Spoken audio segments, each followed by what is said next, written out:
ಇರೋ ಇರೋ ಇರೋ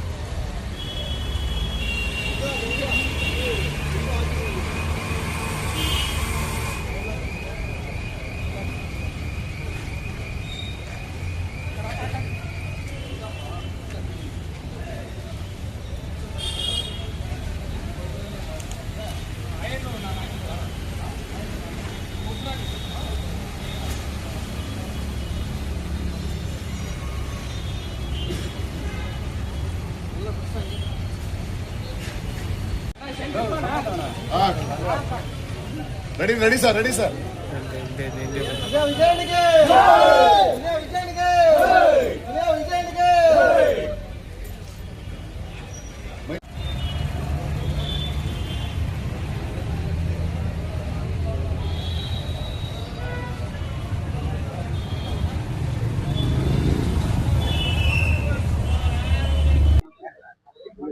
ನಮಸ್ಕಾರ, ನನ್ನ ಹೆಸರು ಅರುಣ್ ಕುಮಾರ್ ಅಂತ. ಅಖಿಲ ಕರ್ನಾಟಕ ದುನಿಯಾ ವಿಜಯ ಸಂಘ ಸಂಸ್ಥಾಪಕರು ಮತ್ತು ರಾಜ್ಯಾಧ್ಯಕ್ಷರು. ಕೋಲಾರದಲ್ಲಿ ತುಂಬಾ ಖುಷಿ ಆಗ್ತಿದೆ. ಇವತ್ತು ಲ್ಯಾಂಡ್ ಮೂವಿ ರಿಲೀಸ್ ಆಗಿದೆ. ಅದು ನಮ್ಮ ಕೋಲಾರ ಭಾಷೆ ಸೊಗಡು, ಅವರೇಕೆ ಸೊಗಡು ಹೆಂಗಿದೆ ಆ ತರ ದುನಿಯಾ ವಿಜಯ್ ಸರ್ ಮಾತಾಡಿರೋದು ತುಂಬಾ ಚೆನ್ನಾಗೈತೆ. ಅಂದ್ರೆ ರಾತ್ರಿಯಿಂದ ನಮ್ಮ ಎಲ್ಲ ಟೀಮು, ನಮ್ಮ ಹುಡುಗರೆಲ್ಲ ಕಷ್ಟಪಟ್ಟು ಬ್ಯಾನರ್ ಕಟ್ಟಿ ಎಲ್ಲ ತುಂಬಾ ಕಷ್ಟಪಟ್ಟಿದ್ರು. ಅವ್ರಿಗೆ ಮೊದಲನಾಗಿ ಅಭಿನಂದನೆ ತಿಳಿಸ್ತಾ ಇದ್ದೀನಿ. ತುಂಬಾ ಚೆನ್ನಾಗಿದೆ ಮೂವಿ. ಸಲಗ, ಭೀಮಾ ಈ ತರ ಯಶಸ್ವಿ ಆಗಿದೆ. ಇದು ಕೂಡ ದೊಡ್ಡ ಯಶಸ್ವಿ ಆಗ್ಬೇಕು. ಲ್ಯಾಂಡ್ ಮೂವಿ ಇದರಲ್ಲಿ ಎಲ್ಲ ನಟಿಸಿರೋ ಎಲ್ಲ ಕಲಾ ಚಿತ್ರ ಎಲ್ರಿಗೂ ಅವ್ರಿಗೂ ಕೂಡ ಶುಭ ಹಾರೈಸ್ತಾ ಇದೀವಿ. ದುನಿಯಾ ವಿಜಯ್ಗೆ, ದುನಿಯಾ ವಿಜಯ್ಗೆ, ದುನಿಯಾ ವಿಜಯ್ಗೆ. ಮತ್ತೆ ಇನ್ನೊಂದೇನು ಬೇಸರ ಅಂದ್ರೆ ಈ 2 ಶೋ ಕೊಟ್ಟಿದ್ದಾರೆ, ತುಂಬಾ ಬೇಜಾರಾಗ್ತಾ ಇದೆ. 4 ಶೋ ಕೊಟ್ಟಿದ್ರೆ ತುಂಬಾ ಚೆನ್ನಾಗಿರ್ತಾ ಇತ್ತು. ಅಣ್ಣಂದು ತುಂಬಾ ಚೆನ್ನಾಗಿ ಓಡ್ತಿದೆ ಇಲ್ಲಿ ಕೋಲಾರದಲ್ಲಿ. ಭೀಮಾ ಸಲಗೆಲ್ಲ ನೀವೇ ನೋಡಿರ್ಬೋದು, ಸಖತ್ ಹಿಟ್ಟಾಗಿದೆ. 2 ಶೋ ಕೊಟ್ಟಿರೋದಕ್ಕೆ ನಮ್ಗೆ ಅಭಿಮಾನಿಗಳಿಗೆಲ್ಲ ತುಂಬಾ ಬೇಜಾರಿದೆ. ನೆಕ್ಸ್ಟ್ ಮೂವಿಗೆ ಒಂದು ದುನಿಯಾ ವಿಜಯ್ ಸರ್ಗೆ ಒಂದು ಮನವಿ ಮಾಡ್ತಾ ಇದ್ದೀನಿ. ನೆಕ್ಸ್ಟ್ ಮೂವಿಗೆ ನಮ್ ಕೋಲಾರದಲ್ಲಿ ಇವೆಂಟ್ ಮಾಡ್ಬೇಕಂತ ನಮ್ಮ ಅಭಿಮಾನಿಗಳ ಕಡೆಯಿಂದ ಕಳಕಳಿಯಾಗಿ ಮನವಿ ಮಾಡ್ತಾ ಇದ್ದೀನಿ. ನಮಸ್ಕಾರ. ಇವತ್ತು ಬಹಳ ಖುಷಿಯಾಗಂತ ವಿಚಾರ, ನಮ್ಮ ಕೋಲಾರ್ನಲ್ಲಿ ಲ್ಯಾಂಡ್ ಸಿನಿಮಾ ರಿಲೀಸ್ ಇನ್ನೇನು ಕೆಲವೇ ಕ್ಷಣಗಳಾಗೈತೆ. ಬಹಳ ಅದ್ಭುತವಾಗಿ ಮೂಡಿ ಬಂದಿರುತ್ತೆ ಅಂತ ಅನ್ಕೊಂಡಿದ್ದೀವಿ. ಅದರಲ್ಲಿ ಬೇರೆ ನಮ್ಮ ಕೋಲಾರ ಲ್ಯಾಂಗ್ವೇಜ್ ಅನ್ನ ಅಂದ್ರೆ ಸ್ಲ್ಯಾಗ್ ಅನ್ನ ಉಪಯೋಗಿಸ್ಕೊಂಡು ಈ ಒಂದು ಫಿಲಿಮ್ ಅನ್ನು ಮಾಡಿರ್ತಾರೆ. ಬಹಳ ಅದ್ಭುತ ಆಗಿರುತ್ತೆ ನಮ್ಮ ಕೋಲಾರ ಸ್ಲ್ಯಾಂಗ್. ಯಾವ ರೀತಿ ಅಂತ ಹೇಳಿದ್ರೆ ಹಳ್ಳಿಗಳಲ್ಲೂ ನಮ್ದು ಒಂಥರ ಡಿಫ್ರೆಂಟ್ ಭಾಷೆ, 3 ಭಾಷೆಗಳನ್ನ ಮಿಕ್ಸ್ ಮಾಡಿರೋಂಥ ನಮ್ದು ಕೋಲಾರ ಸ್ಲ್ಯಾಂಗು. ಹಾಗಾಗಿ ಅದ್ಭುತವಾಗಿ ಈ ಒಂದು ಸಿನಿಮಾ ತೆಗೆದಿರ್ತ ಅನ್ಕೊಂಡಿದೀವಿ. ಅದೇ ರೀತಿಯಾಗಿ ಒಂದು ಶತದಿನೋತ್ಸವನ ಕಾರ್ಯಕ್ರಮನ ಕೋಲಾರಲ್ಲಿ ಹಮ್ಮಿಕೊಂಡ್ರೆ ಇನ್ನೂ ತುಂಬಾ ಚೆನ್ನಾಗಿರುತ್ತೆ ಅಂತೇಳಿ ಹಾರೈಸ್ತಾ ಈ ಚಿತ್ರ ಶತಮಾನೋತ್ಸವನ ಕಾಣಲಿ ಅಂತೇಳಿ ಹಾರೈಸ್ತಾ ಇದೀನಿ. ಏನಿವತ್ತು ದುನಿಯಾ ವಿಜಯ್ ಸರ್ ಅವರು ಲ್ಯಾಂಡ್ ಫಿಲಮ್ ಅನ್ನ ಇವತ್ತು ಇಡೀ ಕರ್ನಾಟಕ ರಾಜ್ಯಾದ್ಯಂತ ಇವತ್ತು ಬಿಡುಗಡೆ ಆಗಿದೆ. ಈ ಒಂದು ಫಿಲಮ್ 100 ದಿನಗಳ ಕಾಲ ಯಶಸ್ವಿ ಆಗ್ಲಂತ ಇವತ್ತು ಎಲ್ಲಾ ಜನತೆ ಅವರ ಒಂದು ಚಲನಚಿತ್ರವನ್ನು ನೋಡಿ ಅವರ ಒಂದು ಚಿತ್ರಕ್ಕೆ ಹೆಚ್ಚಿನ ಬೆಂಬಲ ಕೊಡಬೇಕಂತ ಎಲ್ಲಾ ಕರ್ನಾಟಕದ ಜನತೆಯಲ್ಲಿ ಇವತ್ತು ಮನವಿ ಮಾಡ್ಕೊಳ್ತಾ ಇದ್ವಿ. ಏನು ವಿಶೇಷ ಅಂದ್ರೆ ಇವತ್ತು ದುನಿಯಾ ವಿಜಯ್ ಸರ್ ಅವರು ಈ ಒಂದು ಚಲನಚಿತ್ರದಲ್ಲಿ ಏನು ನೊಂದವರ ಪರವಾಗಿ ಮತ್ತು ಬಡವರ ಪರವಾಗಿ ಮತ್ತು ಎಲ್ರಿಗೂ ಸಮಾನವಾಗಿ ಸಿಗ್ಬೇಕು, ಸಮಾನತೆ ಸಿಗ್ಬೇಕು ಅನ್ನೋ ಒಂದು ನಿಟ್ಟಿನಲ್ಲಿ ಇವತ್ತು ಶೋಷಿತರ ಪರವಾಗಿ ಇವತ್ತು ದೊಡ್ಡ ಮಟ್ಟದಲ್ಲಿ ಒಂದು ಬಾಬಾ ಸಾಹೇಬ್ ಅಂಬೇಡ್ಕರ್ ಅವರ ಒಂದು ಸಂವಿಧಾನದ ಮೌಲ್ಯಗಳನ್ನು ಇಟ್ಟುಕೊಂಡು ಇವತ್ತು ಈ ಒಂದು ಸಿನಿಮಾವನ್ನು ಮಾಡಿದರೆ ಅವರ ಒಂದು ಸಿನಿಮಾ ಯಶಸ್ವಿ ಕಾಣಲಂತ ಇವತ್ತು ರಾಜ್ಯಾದ್ಯಂತ ಎಲ್ಲರೂ ನೋಡಿ ಒಂದು 100 ದಿನಗಳ ಕಾಲ ಇವರ ಸಿನಿಮಾವನ್ನು ಯಶಸ್ವಿ ಓಡಲಿ ಅಂತ ಎಲ್ಲರಲ್ಲೂ ಪ್ರಾರ್ಥನೆ ಎಲ್ಲರೂ ಮನವಿ ಮಾಡ್ಕೊಳ್ತಾ ಇದ್ದೀನಿ.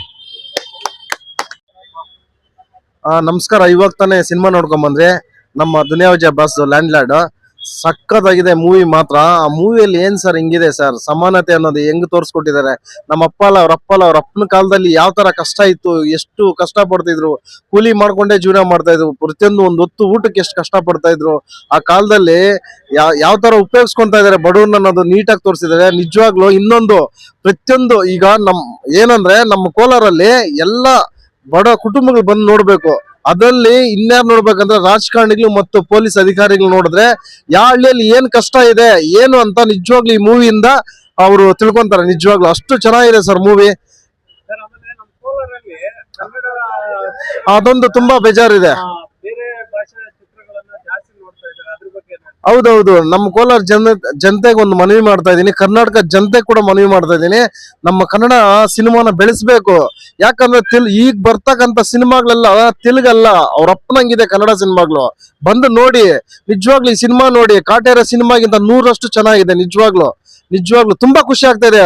ನಾವು ಅಭಿಮಾನಿಯಾಗಿ ಹೇಳ್ತಾ ಇಲ್ಲ, ನೀವು ಬಂದ್ಬಿಟ್ಟು ಯಾರಾದ್ರೂ ಒಬ್ರು ಚೆನ್ನಾಗಿಲ್ಲ ಅಂತ ಹೇಳಿದ್ರೆ ನೀವೇನ್ ಹೇಳಿದ್ರೆ ಅದ್ ನಾವು ಕೇಳ್ತೀವಿ. ನಿಜವಾಗ್ಲು ಇಲ್ಲಿ ಕೋಲಾರ ಜಿಲ್ಲೆ ಜನತೆಗೆ ಎಲ್ರಿಗೂ ಒಂದು ಮನವಿ ಮಾಡ್ತಾ ಇದೀನಿ, ಈ ಸಿನಿಮಾ ಕುಟುಂಬ ಸಮೇತವಾಗಿ ಬಂದು ನೋಡಿ. ನಿಮ್ ತಂದೆ ತಾಯಿ ಎಷ್ಟು ಕಷ್ಟ ಪಡ್ತಾರೆ, ಅದು ಅವ್ರ ತಂದೆ ತಾಯಿ ಎಷ್ಟು ಕಷ್ಟಪಟ್ಟಿದ್ದಾರೆ ಅಂತ ಇದ್ರಲ್ಲಿ ನಿಜವಾಗ್ಲೂ ತಿಳಿಸ್ಕೊಟ್ಟಿದ್ದಾರೆ. ನನಗೆ ತುಂಬಾ ಖುಷಿ ಆಗ್ತಾ ಇದೆ ಸರ್. ಕನ್ನಡ ಸಿನಿಮಾಗಳು ನೋಡಿ ಬೆಳೆಸಿ. ಜೈ ಹಿಂದ್, ಜೈ ಭೀಮ್. ಸಿನಿಮಾನ ಎಲ್ಲರೂ ಕುಟುಂಬ ಸಮೇತ ನೋಡೋ ಸಿನಿಮಾ ಇದು. ಎಲ್ಲರೂ ಬಂದು ಥಿಯೇಟ್ರಿಗೆ ಬಂದು ನೋಡಿ. ದಯವಿಟ್ಟು ಸಂವಿಧಾನದ ಬಗ್ಗೆ ಹಳ್ಳಿಯಲ್ಲಿ ಎಲ್ಲ ತಿಳುವಳಿಕೆ ಬರಬೇಕು. ಇನ್ನೂ ಅದೇ ಪದ್ಧತಿ ನಡ್ಕೊಂಡು ಹೋಗ್ತೈತೆ. ಆದ್ರಿಂದ ಇದು ಸಿನಿಮಾದ ನೋಡಿ ಸ್ವಲ್ಪ ಬುದ್ಧಿ ಬರಲಿ ನಮ್ಮ ಜನಕ್ಕೆ. ಚೆನ್ನಾಗಿದೆ, ತುಂಬಾ ಚೆನ್ನಾಗಿ ಸಿನಿಮಾ ಮಾಡಿದ್ದಾರೆ ನಮ್ಮ ದುನಿಯಾ ವಿಜಯ್ ಅವರು, ರಚಿತಾ ರಾಮ್ ಅವ್ರ ಮಗಳು ಎಲ್ಲ ತುಂಬಾ ಚೆನ್ನಾಗಿ ಮೂಡಿ ಬರ್ತಾ ಇದೆ. ಥಿಯೇಟ್ರಲ್ಲೇ ಬಂದು ನೋಡಿ, ಹಳ್ಳಿ ಜನ ಎಲ್ಲರೂ ಬಂದು ನೋಡಿ, ಕುಟುಂಬ ಸಮೇತ. ಸಿನಿಮಾ ಚೆನ್ನಾಗಿದೆ, ಸೂಪರ್ ಹಿಟ್ ಆಗುತ್ತೆ ಸಿನಿಮಾ. ಮೂವಿ ಚೆನ್ನಾಗಿದೆ ಸರ್, ಎಲ್ಲಾರು ನೋಡ್ಬೇಕು, ಇನ್ನ ಬೆಳೆಸ್ಬೇಕು ಅಂತ ನಾನು ಕೋರ್ತಾ ಇದ್ದೀನಿ ಸರ್. ದುನಿಯಾ ವಿಜಯ್ ಸೂಪರ್ ಆಗಿದೆ ಮೂವಿ ಮಾತ್ರ. ನಮ್ಮ ಅಂಬೇಡ್ಕರ್ ಬಗ್ಗೆ ಒಂದು ಸಂವಿಧಾನ ಉಳಿಸ್ಬೇಕು, ಹೆಂಗ್ ಉಳಿಸ್ಬೇಕು ಏನ್ ಉಳಿಸ್ಬೇಕು ಅಂತ ಹೇಳ್ಬಿಟ್ಟು ಸೂಪರ್ ಆಗಿ ಮಾಡಿದೆ. ಜೈ ದುನಿಯಾ ವಿಜಯ್. ನಮಸ್ಕಾರ. ಇವಾಗ ತಾನೇ Duniya Vijay ಸಾರ್ದು land lord cinema ನೋಡ್ಕೊಂಡ್ ಬಂದ್ವಿ. ಅದರಲ್ಲಿ ನಮ್ಮ ಅಂಬೇಡ್ಕರ್ ದೇವ್ರಂತ ಮನುಷ್ಯರು ಏನು ತುಂಬಾ ಹಿಂದ್ಗಡೆ ಯಾವ ಕಷ್ಟದಲ್ಲಿದ್ದಾರೆ, ಯಾವ ಕಷ್ಟ ಬಿದ್ದು ನಮ್ಗೆ ಸಂವಿಧಾನ ಉಳಿಸ್ಕೊಟ್ಟಿದ್ದಾರೆ ಎಂದು ನಮ್ಗೆ ಇವಾಗ ಸ್ವಲ್ಪ ಅರಿವಾಗ್ತಿದೆ. ಆದ್ರಿಂದ ದಯವಿಟ್ಟು ಸರ್ಕಾರಿ ಅಧಿಕಾರಿಗಳು, ನಮ್ಮ Kolar DC sir, MR Ravi ಸಾರು, ನಮ್ಮ ರಾಜಕೀಯ ವ್ಯಕ್ತಿಗಳು ಎಲ್ಲರೂ ಈ ಮೂವಿನ ಒಂದ್ಸಲಿ ನೋಡಿದ್ರೆ ಹಳ್ಳಿಗಳಲ್ಲಿ ಬಡವರು ಏನ್ ಕಷ್ಟ ಬೀಳ್ತಿದಾರಂತ ಅವ್ರಿಗೆ ಇವಾಗಾದ್ರೂ ತಲೆ ತಗ್ಲುತ್ತೇನೋ ಅನ್ಸ್ತಿದೆ. ಈ ಮೂವಿನಾದ್ರೂ ನೋಡ್ಬಿಟ್ಟು ಅವರು ಬಡವರು ಯಾವ ರೀತಿ ಕಷ್ಟ ಬಿದ್ದು ಅವ್ರ ಜೀವನ ಸಾಗಿಸ್ತಿದ್ದಾರೆ ಎಂದು ತಿಳ್ಕೊಂಡು ಅವ್ರಿಗೊಂದು ನ್ಯಾಯ, ನೀತಿ, ಧರ್ಮದಿಂದ ಹೋಗ್ಬೇಕಂತ ನಾನು ಸರ್ಕಾರಿ ಅಧಿಕಾರಿಗಳಿಗೂ, ರಾಜಕೀಯ ವ್ಯಕ್ತಿಗಳಿಗೂ ಎಲ್ಲರಿಗೂ ತಿಳಿಸ್ತಾ ಇದ್ದೀನಿ. ದಯವಿಟ್ಟು ಲ್ಯಾಂಡ್ ಲಾರ್ಡ್ ಸಿನಿಮಾನ ನೋಡಿ. ಒಂಥರ ನಿಮ್ಮನ್ನ ಲ್ಯಾಂಡ್ ಲಾರ್ಡ್ ಸಿನಿಮಾ ನೋಡ್ಬಿಟ್ಟು ದುಡ್ಡು ಮಾಡಕ್ಕೆ ಇದ್ರಿಗೆ ಬೆಳೆಸಿ ಅಂತ ಹೇಳ್ತಾ ಇಲ್ಲ, ಸಮಾನತೆಯನ್ನು ಕಾಪಾಡೋದಕ್ಕೋಸ್ಕರ ಲ್ಯಾಂಡ್ ಲಾರ್ಡ್ ಸಿನಿಮಾನ ನೋಡ್ಲೇಬೇಕು. ನಮ್ ದುನಿಯಾ ವಿಜಯ್ ಸಾರು ತುಂಬಾ ಒಳ್ಳೆ ಸಂದೇಶವನ್ನು ತೋರಿಸ್ಕೊಟ್ಟಿದ್ದಾರೆ. ಅವ್ರಿಗೊಂದು ನಮ್ಮ ಕಡೆಯಿಂದ ಅವ್ರಿಗೆ ಕಾಲಿಗೆ ಬಿದ್ದು ಒಂದು ನಮಸ್ಕಾರ ಮಾಡಿ ಹೇಳ್ತಾ ಇದ್ವಿ. ಜೈ ಭೀಮ್, ಜೈ ಕರ್ನಾಟಕ, ಜೈ ದುನಿಯಾ ವಿಜಯ್ ಸಾರ್.